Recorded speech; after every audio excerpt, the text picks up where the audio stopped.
नमस्कार, मैं रुपेश और आप देख रहे हैं इस समय जनचर्चा टीवी।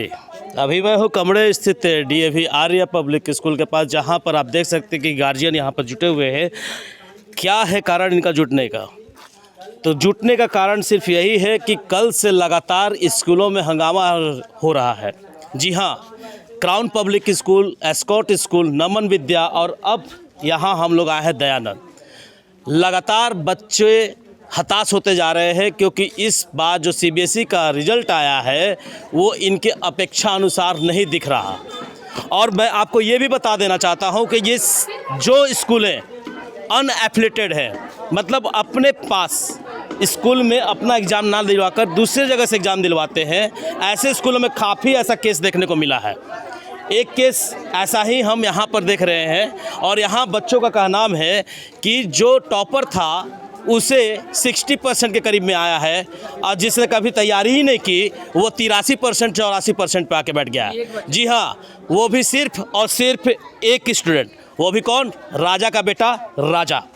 कहने का मतलब कि जो स्कूल के टीचर प्रिंसिपल हैं उनका बेटा 83-84% लाता है, बाकी जो स्टूडेंट है वो अभी 56 to 55%, मतलब 60 के नीचे में है। क्या ये भविष्य जो आप देख रहे हैं कैमरे में, क्या ये भविष्य कहीं पर जाकर अपना एडमिशन ले सकते हैं? किसी का कुछ ख्वाब हो सकता है, शायद इस बच्चे का ख्वाब होगा कि ये आर्ट्स ले, चाहे इसका साइंस हो। क्या ये साइंस ले सकता है? क्या ये आर्ट्स में अपना दाखिला करवा सकते हैं? ऐसे कई मुद्दे हैं। क्या स्कूल भविष्य के साथ खेल रहा है? क्या सीबीएसई ने एक भद्दा मजाक किया है? ऐसे कई सवाल हैं जो कि हम लेके आए हुए हैं।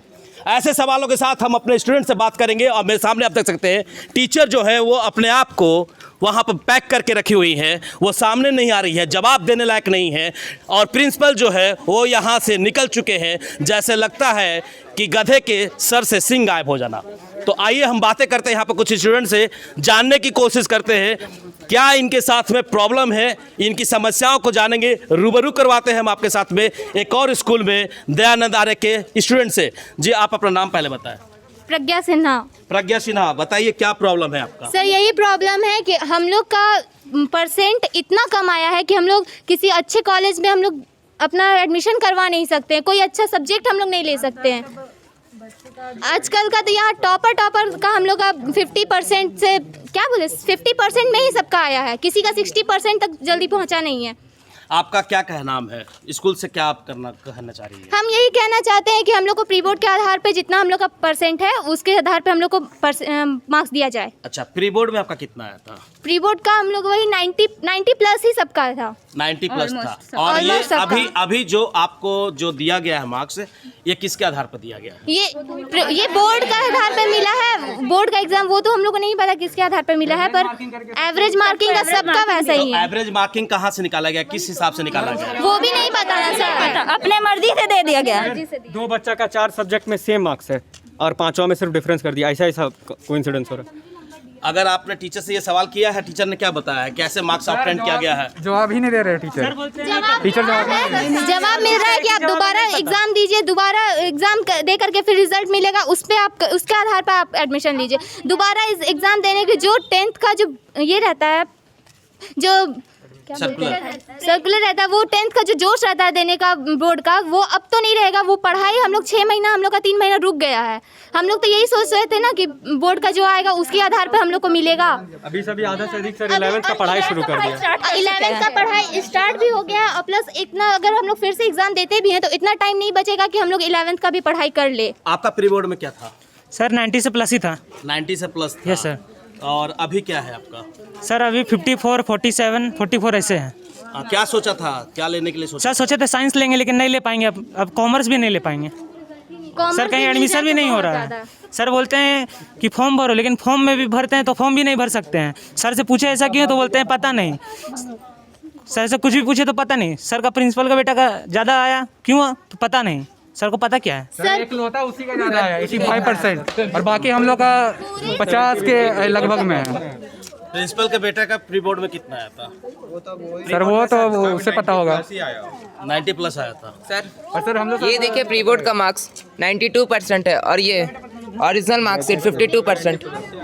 ब्राइटनेस बढ़ा दो। बड़ा हुआ भी। और हम लोग इस मार्क्स से सेटिस्फाइड रहते हैं अगर प्रिंसिपल सर के बेटा का 85% नहीं आता तो।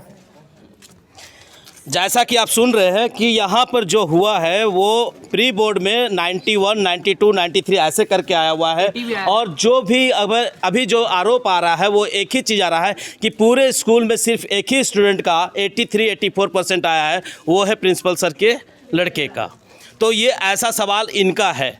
दूसरा कि अब जो फ्यूचर है ये फ्यूचर कहाँ जाएगी, क्योंकि किसी ने साइंस का सपना देखा था, वो बोल रहा है कि अब ना मेरा साइंस में हो सकता है ना कॉमर्स में हो सकता है।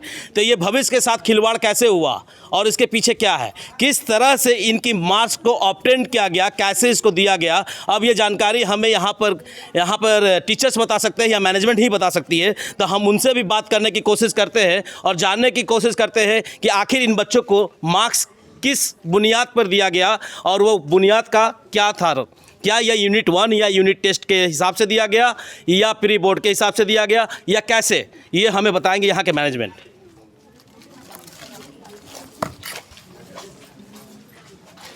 यस सर, बोलिए। बच्चों का सर आपने आरोप सुना। जी जी जी, बच्चों के आरोप में आपको क्या कहना है? मैं आपको ये बता दूं कि पहली बात कि ये बच्चे कल भी आए थे, रिजल्ट कल ही पब्लिश हुआ या परसों हुआ। कल बच्चे आए थे, डायरेक्टर सर से बात इनकी हो चुकी है।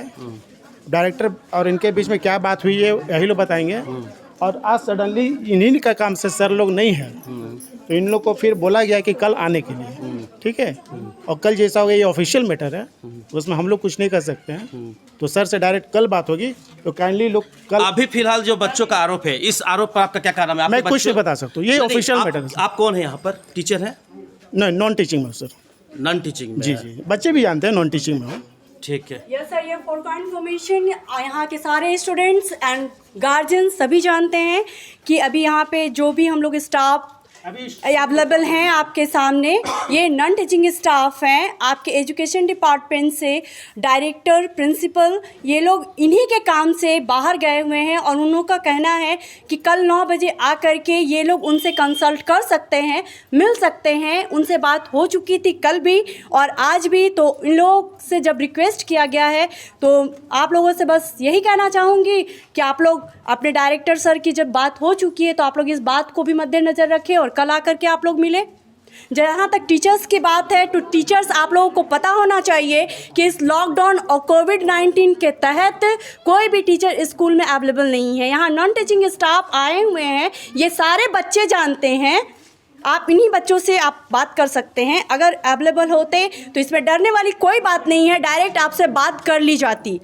प्रेस के साथ हम लोग भी हैं, बच्चों के साथ हम लोग भी जुड़े हुए हैं, क्योंकि ये बच्चे हमारे ही बच्चे हैं, हमारे बच्चे भी इसी स्कूल के कैंडिडेट हैं। तो सर प्लीज़ थैंक यू, और आप लोग कोऑपरेट करेंगे। ये क्या हुआ मैम आपका? रंजना गुप्ता।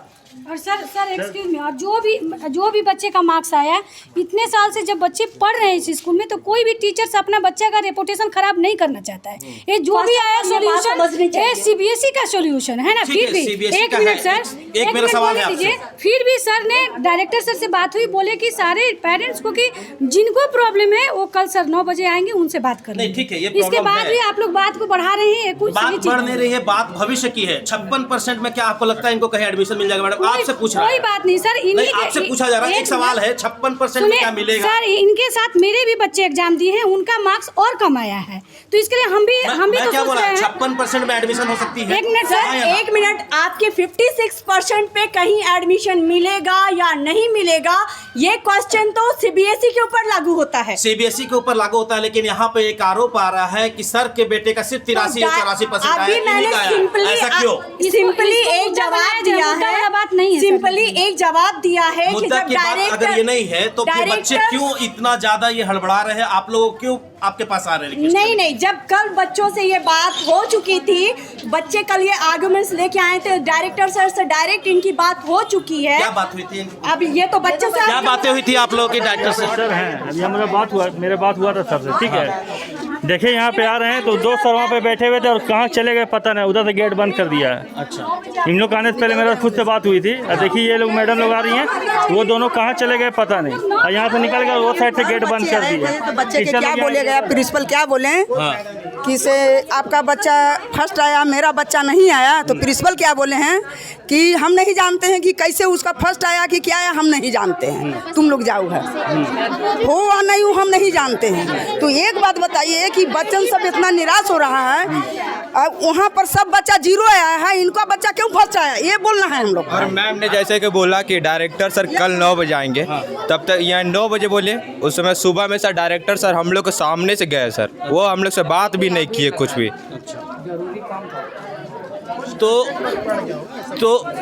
तो जैसा कि आप अभी सुन रहे हैं कि जैसे मैडम ने बोला कि जो डायरेक्टर हैं उन्होंने कल 9 बजे बच्चों से मिलने की बात कही है, और बच्चे का कहना है कि कल हमारे साथ जो बात हुई थी वो बात जो है पूरी तरह से बात कंप्लीट नहीं समझ में आई इनको, और आज फिर उसी बात को रखने के लिए यहाँ स्कूल पर आया है।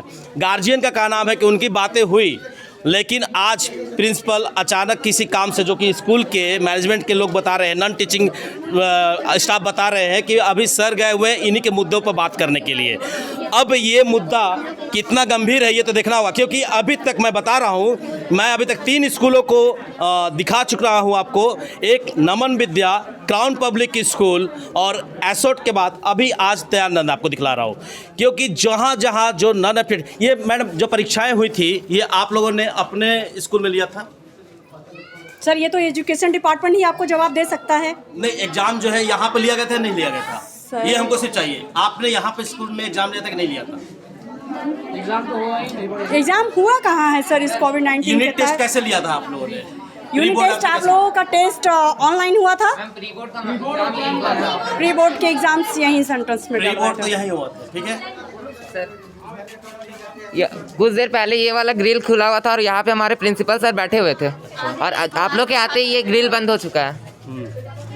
और हम लोग का मार्क्स क्लास 9th में भी 92% था, 87% था, और प्री बोर्ड का मार्क्स भी 92% आया, तो फिर 10th का मार्क्स अचानक इतना कम कैसे हो सकता है? अटेंड कैसे किया गया है मैडम एग्जाम को, मतलब इसमें मार्क्स कैसे आया? नहीं कुछ बता सकते, बात तो आप समझ रहे हैं, हम लोग कुछ नहीं बता सकते। अभी सीधा सा सवाल है, सही बात है कि ये नॉन टीचिंग स्टाफ है, ये ज़्यादा नहीं बोल सकते, अगर ये बोलते तो शायद इनके ऊपर भी आफत गिर जाए। ये एकदम एग्जैक्ट तैयारी है कि मतलब अगर ये बात अगर बोलना स्टार्ट कर दे कोई भी नॉन टीचिंग, तो शायद इनकी नौकरी रहे भी ना रहे, ये भी हो सकता है, ये हो सकता है। लेकिन एक भविष्य को साथ में खेलना, एक भविष्य को अंधकार में ले जाना, ये कहाँ तक जायज़ है ये तो मालूम नहीं। और ये उसी स्कूल का हुआ है जो नॉन एफिलिएटेड है, जो दूसरी जगह से फॉर्म भरवाया गया था। आप लोग के दूसरी जगह से फॉर्म भराया गया? कितना लिया गया था फॉर्म भराने? 15,000 रुपीज। सर आप प्री नर्सरी से लेकर 10th तक का मार्कशीट ये देख लीजिए, उसमें हर एग्जाम 85+ है। 15,000 जो लिया गया था उसका रसीद आपको दिया गया था? मिला था? Yes sir. ठीक है, तो अभी आप देख सकते हैं नॉन एफिलिएटेड जो स्कूल्स हैं वो बाहर से दूसरे स्कूल से दिलवाते हैं सेंटअप, और सेंटअप दिलाने के बाद आप देख रहे हैं कि अब आज हर्ष ये है कि इस बार तो एग्ज़ाम हुआ नहीं था, लेकिन उसके बावजूद इनको जो था वो प्री बोर्ड के हिसाब से जो इन्होंने बताया कि उसके हिसाब से इनको देना था, तो उस हिसाब से भी मार्क्स इनको सही से नहीं मिला। अगर सही से मिला रहता तो ये क्राउड जो है बच्चों का ये नहीं होता, क्योंकि एक बच्चे का 56%, 55%, 45% तक आया हुआ है, तो बताइए कि इनकी भविष्य कहाँ तक सुरक्षित है? सर जैसा कि ये टीचर लोग बोल रहे हैं कि सीबीएसई का यहाँ पे फॉल्ट है, तो सीबीएसई का अगर फॉल्ट रहता तो सारे स्कूल में होता, सिर्फ नॉन एफिलिएटेड स्कूल में ऐसा क्यों हो रहा है? हमारा सवाल यही है, और एक गार्जियन ने भी सवाल यही हुआ कि अब तक हमने 4 स्कूलों को, बार बार मैं बताना चाहूँ 4 स्कूलों को हमने दिखलाया है, 4 स्कूलों में ये इस तरह की घटनाएं घटी है कि नॉन एफिलिएटेड होते होते उनके बच्चे जो है वो 45 और 55 में लटके हुए हैं। बाकी सीबीएसई जो डीएवी है, जो आपका डीएवी हेहल है, आलोक विद्या है, ये सभी जगहों पर सीबीएसई का एक अच्छा रिजल्ट आया है, लेकिन यहाँ पर ये स्थिति है कि बच्चों को निराश होना पड़ रहा है। अभी हमने जब टीचिंग स्टाफ से बात की तो उन्होंने बताया है कि कल डायरेक्टर साहब मिलने वाले हैं, और जो भी बच्चे हैं कल 9 बजे तक उनको बुलाया जा रहा है। देखना ये है कि आखिर चूक कहाँ हो रही है, और ये सिर्फ नॉन एफिलिएटेड में है या एफिलिएटेड में, अब ये भी जांच हम करेंगे। और जनचर्चा टीवी जो है इस मुहिम में बच्चों के साथ खड़ी है। ऐसे ही खबरों के साथ बने रहे और देखते रहे जनचर्चा टीवी। कैमरामैन विवास के साथ रुपेश कुमार।